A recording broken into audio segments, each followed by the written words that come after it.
এবার আমি এটা মিশিয়ে নেব।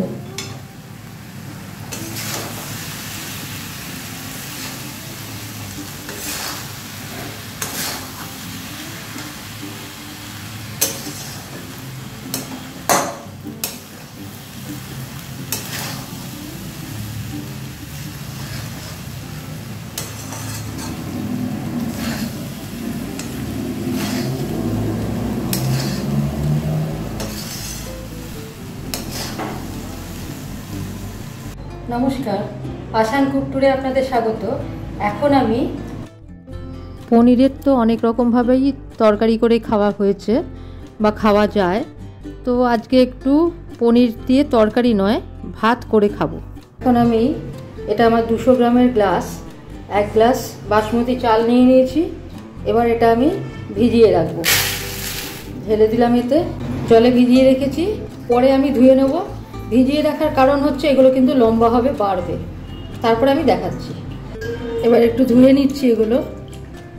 জলটা কিন্তু একদম ট্রান্সপারেন্ট জল হবে, এমনভাবেই ধোবো। দেখুন সাদা জল পুরো, হ্যাঁ, ফেলে দেবো জলটা। এবার ধুয়ে নেওয়ার পর ট্রান্সপারেন্ট জল এসে গেছে। এবার আমি এটা ভাত করতে বসিয়ে দিচ্ছি। হাঁড়িতেই বসাবো ভাত। হাঁড়িতে জল বসিয়ে দিয়েছি, গরম হোক, তারপর আমি চাল ছেড়ে দেবো। গরম হতে দিয়ে দিচ্ছি, ঢাকা দিয়ে দিচ্ছি। এবার মনে হয় জল গরম হয়ে গেছে, হ্যাঁ, ফুটে উঠেছে। এবার আমি এতে আঁচটা কমিয়ে নিয়ে জলের মধ্যে এই চালগুলো ছেড়ে দিচ্ছি। 80% সিদ্ধ করব, পুরোপুরি সিদ্ধ কিন্তু করব না। একটু শক্ত শক্ত থাকতেই নামাবো, মার গেলে দেবো। আর বাদবাকি গরম ভাপেতে আর একটু সিদ্ধ হয়ে যাবে।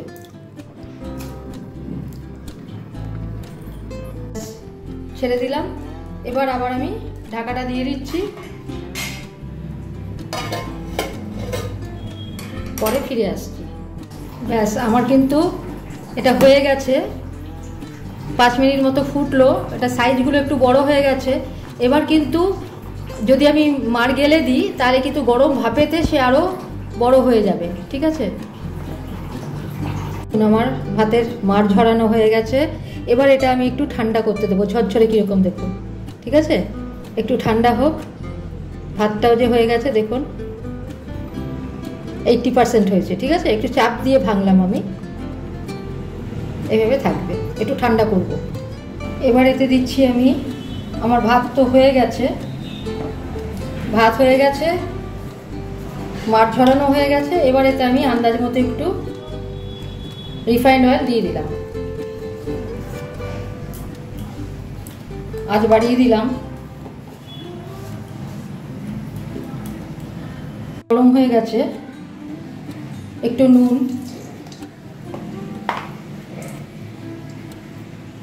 একটু হলুদ,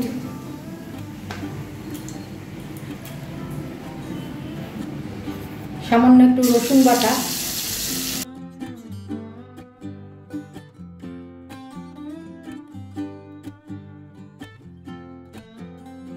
একটু টমেটো বাটা,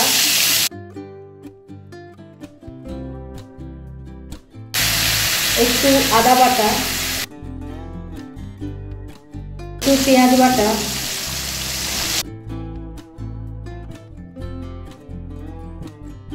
লঙ্কা গুঁড়ো, শুকনো লঙ্কা গুঁড়ো। এবার এগুলো আমি একটু ভাজবো।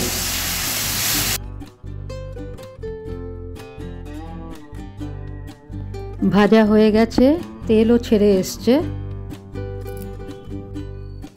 এবার আমি এতে একটু নুন হলুদ মাখানো পনির দিয়ে দিচ্ছি। পনিরগুলো আমি বেশি ভাজবো না, পনির বেশি ভাজলে কিন্তু এগুলো শক্ত হয়ে যায়। হালকা এগুলো ভেজে নেব। পনির আর মশলা ভাজা মিলে একটা সুন্দর গন্ধ এসে গেছে। ভাজাও আমার হয়ে গেছে। এবার আমি এগুলোকে নামিয়ে নিচ্ছি। এতে আমি আর একটু তেল দিচ্ছি, রিফাইন্ড অয়েল আর একটু দিয়ে দিলাম। এবার এতে দিচ্ছি 7 কোয়া রসুন কুচি, দিয়ে দিচ্ছি 3টে কাঁচা লঙ্কা কুচি, একটু নেড়ে নেব। এবার এতে দিয়ে দিচ্ছি 2টো মাঝারি সাইজের পেঁয়াজ কুচি। পরপর এবার সব মশলাগুলো দেব। এবার দিয়ে দিচ্ছি 10-12টা গোটা গোলমরিচ। সামান্য ভাজবো, হালকা ভাজবো, মানে সতে করা যেটাকে বলে, কারণ এর মধ্যে কিন্তু ক্রাঞ্চিনেসটা দরকার। একদম গলে যাবে সেটা কিন্তু চাইছি না, ক্রাঞ্চিনেসের জন্য সতে করে নিচ্ছি। এবার দেব 1 চামচ আদা বাটা। কেউ ইচ্ছা করলে কিন্তু এটা কুচি করে নিতে পারেন বা গ্রেটারে কুড়ে নিতেও পারেন। সব আবার একটু মিক্স করে নেব। আবার মিক্স করে নিয়ে দিয়ে দিচ্ছি 2 চামচ সয়া সস।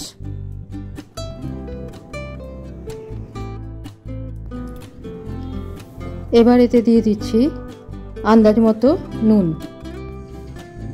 সব ভালো করে মিক্স করে নেব। এবার এতে দিয়ে দিচ্ছি hot and sweet tomato sauce. এটা 1 চামচ 2 চামচ এরকমভাবে 4 চামচ মতো আমি দিয়ে দেব। 3 চামচ হলো, 4 চামচ। এটা যার যেরকম টেস্ট অনুযায়ী কম বেশি দিতে পারেন। আমি আমার টেস্ট অনুযায়ী এটা দিলাম।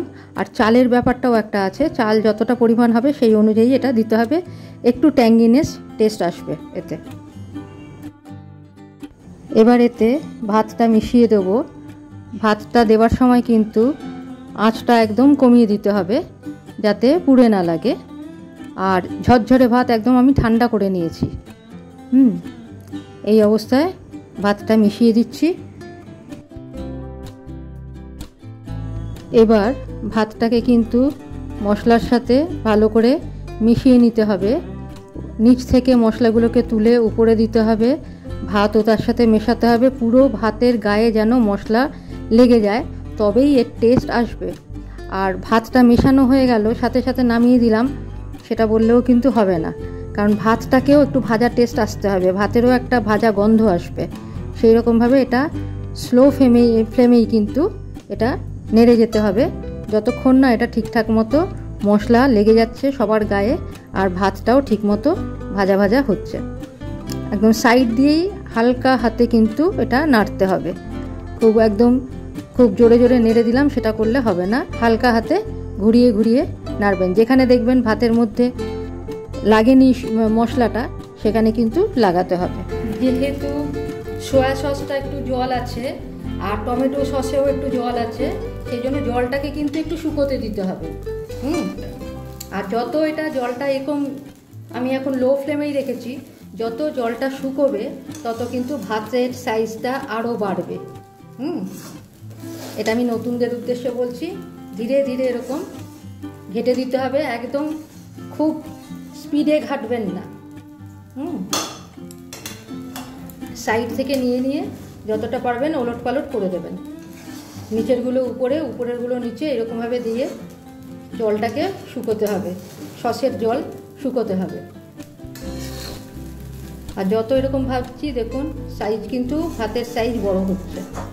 এবার আমি এতে দিয়ে দেবো পনিরগুলো। এতে এবার মাখিয়ে নিচ্ছি আমি।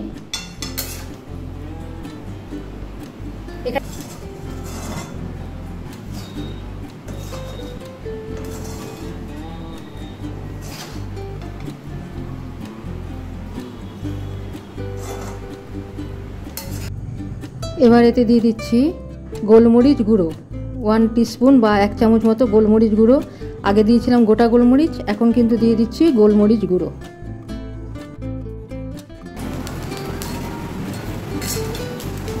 ব্যাস, আমার পনিরের ফ্রাইড রাইস রেডি। করে দেখবেন, খুব সহজ। সবসময় তো পনিরের তরকারি রান্না করা হয়, ঝালটা আর মিষ্টিটা যে যার ইচ্ছা মতো দেবেন। মাখিয়ে নিলাম পুরোটা।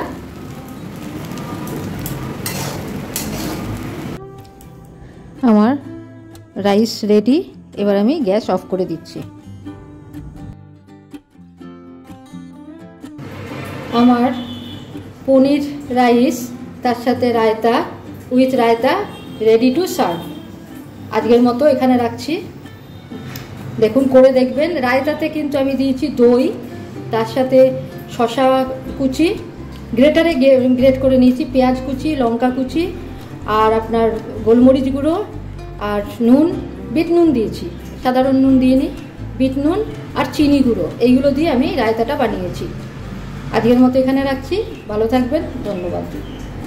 তো দেখলেন পনির রাইস উইথ রায়তা। রায়তাটা আমি আর বেশি করে বললাম না, ওটা শুনে কেউ যদি শিখতে চান ওটা শুনে নেবেন বারবার পজ করে করে, তাহলেই হবে। তো আজকের মতো এখানে রাখছি। যারা নতুন আসবেন তারা কিন্তু লাইক, শেয়ার, সাবস্ক্রাইব করতে ভুলবেন না, তাহলে আমার সমস্ত ভিডিওর নোটিফিকেশান পাবেন। আর একটা আজকের মতো এখানে রাখছি। করলেন কি না জানাবেন কমেন্টে। ধন্যবাদ, সবাই ভালো থাকবেন।